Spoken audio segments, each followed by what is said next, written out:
And howdy do to you! Hey, I'm Tom the Beer Whisperer. What am I doing? Well, hey, I just finished a raspberry blonde a little bit ago. Well, I drank it by itself a little bit, then I mixed some into sort of a version of a black and tannish kind of beer, kind of a mixture with this Imperial Java Stout. But so now I have a little bit of this on its own, so I'm going to do a review of just this nice Java Stout. It's got a nice creamy head there. I've had this before, but I want to do another one here.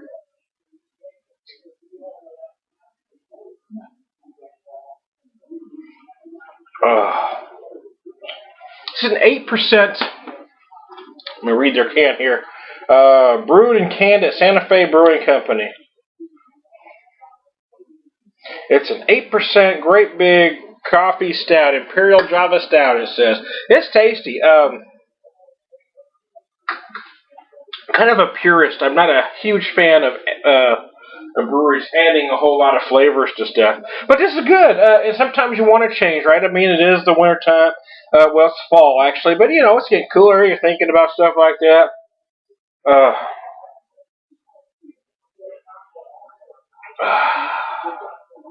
This is good. I mean, a beer like this is kind of a sipper, you know. You want to kind of take it easy and relax, drink it slow. No, I don't like my angle here. Oh, well, too late. Screw it in now. Right? I should have checked that first. You like when I ramble when I'm doing my videos? Oh, my goodness. I popped this when Stuart was here. We had one. I think he liked it. He brought me this Saltaire. He brought me several other beers, but I want to try this one first. I do have a rather warm day here, but I'm not a huge fan of raspberries, but I want to judge it fairly. So I did have a little bit in a glass on its own. And although I don't care for the raspberries, I don't care for the flavors, I thought the beer was crafted well because the raspberries didn't overtake it. The raspberry flavor was there, which I didn't like, but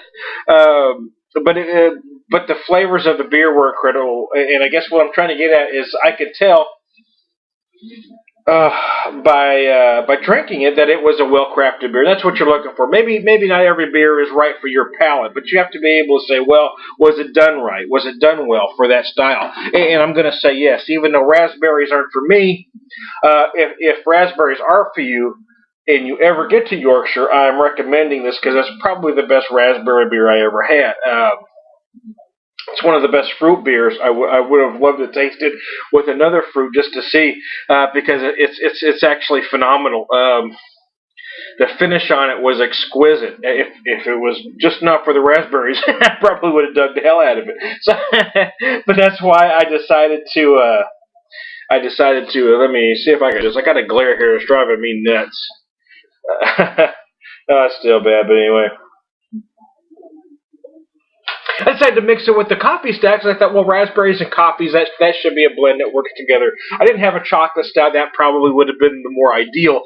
I didn't have that, but I thought coffee, raspberries. I have a regular Sierra Nevada stout I thought about doing first, but when I remembered I had this, I thought, well, coffee just made more sense. So.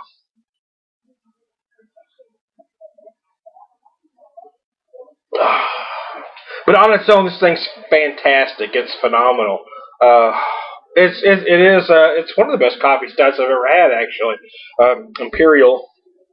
So this is a big 8%er. So I mean, it's hard to I mean, you really can't compare a session stout to like Mother's has their a winter grind. It's about a 5%er, I believe. And it's a great beer, but you can't compare a session to what's called an Imperial because you're looking at different things. For coffee flavor, the winter grind is awesome. The Kona Coffee Porter was great just for coffee flavors, but this thing is just big, bad, and bold all over, man.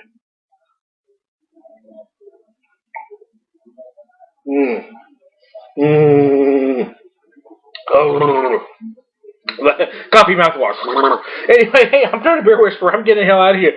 I want to thank Mr. Stuart Picard one last time for sending me this brew. Thank you, Stuart.